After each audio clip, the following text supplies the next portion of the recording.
Yang pertama itu pengertian peristiwa kontemporer akan dijelaskan oleh kawan saya.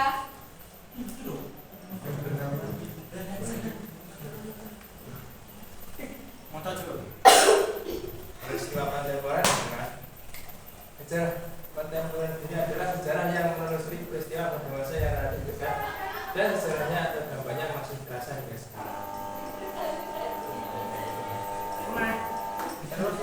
Dimulai pada abad ke-20 ketika Eropa berada di puncak pertempuran dan kekuasaan, sedangkan sebagian besar daerah lain dominasi kolonial, mereka dikendalikan langsung ataupun tidak langsung.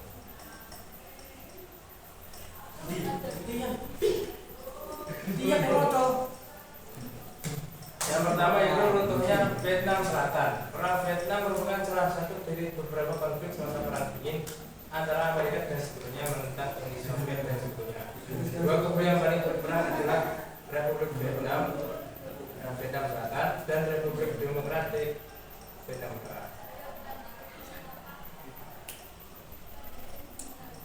Perang Vietnam atau Indochina kedua adalah perang yang terjadi antara tahun 1967 sampai dengan 1975 di Vietnam. Dalam perang tersebut Vietnam Selatan ditembak oleh Amerika, dan di Vietnam Utara yang merupakan negara komunis didukung oleh USSR atau Uni Soviet.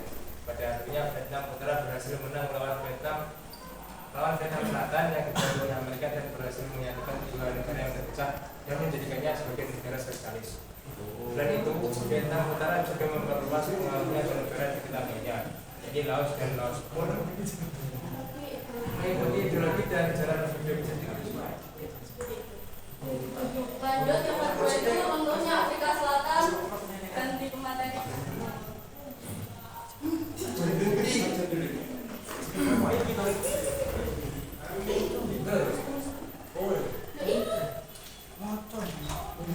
Dengan adanya undang-undang warna kulit, penduduk Afrika Selatan digolongkan menjadi 4 golongan besar, yaitu 1.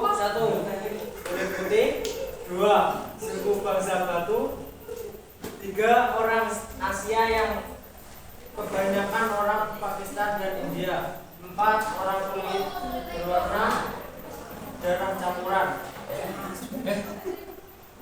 Adanya pemisahan suku di Afrika Selatan ini mendapatkan tanggapan negatif dari dunia dan rakyat Afrika Selatan sendiri. Akibatnya di Afrika Selatan sering terjadi gerakan-gerakan pemberontakan untuk menghapuskan pemerintahan apartheid. Perjuangan rakyat Afrika Selatan untuk menghapuskan apartheid menemukan jalan terang ketika FW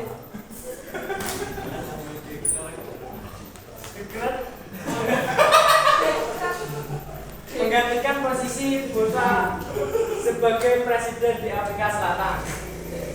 Upaya-upaya yang ditemukan oleh Nelson Mandela mulai menampakkan hasil yang memberikan ketika dihadapi sidang parlemen Afrika Selatan. Presiden FW de Klerk mengumumkan penghapusan semua ketentuan dan eksistensi sistem politik apartheid. FW de Klerk melakukan tindakan-tindakan yang penting untuk menyingkat debat sebagai berikut. Yang pertama, membebaskan pejuang kulit hitam. Dengan penghapusan undang-undang tersebut, pemerintahan de Klerk akan menyelenggarakan pemilihan umum tanpa pembatasan rasial. Hal ini dipandang sebagai keberhasilan bangsa kulit hitam dalam memperjuangkan hak-haknya. Peristiwa tersebut menandai dihapusnya kekuasaan apartheid di Afrika Selatan. Adalah sosialis adalah salah satu negara adikuasa yang memiliki wilayah terluas di dunia. Kehidupan rakyatnya ditandai dengan kehidupan yang keras. Mereka mengutamakan kepentingan negara daripada kepentingan pribadi sehingga jiwa manusia kurang berharga. Tanda-tanda runtuhnya Uni Soviet sebenarnya sudah terlihat sejak pemerintah Presiden Rusia memberikan kebebasan yang terbatas kepada rakyatnya. Hal ini mendorong Uni Soviet untuk mengubah kehidupannya dalam segala bidang yang selama ini belenggu kekuasaan komunis yang kita. Setelah kemenangan komunis dalam Perang Dunia Kedua, Yugoslavia yang mana dipisahkan berdasarkan latar belakang sejarah dan etnis.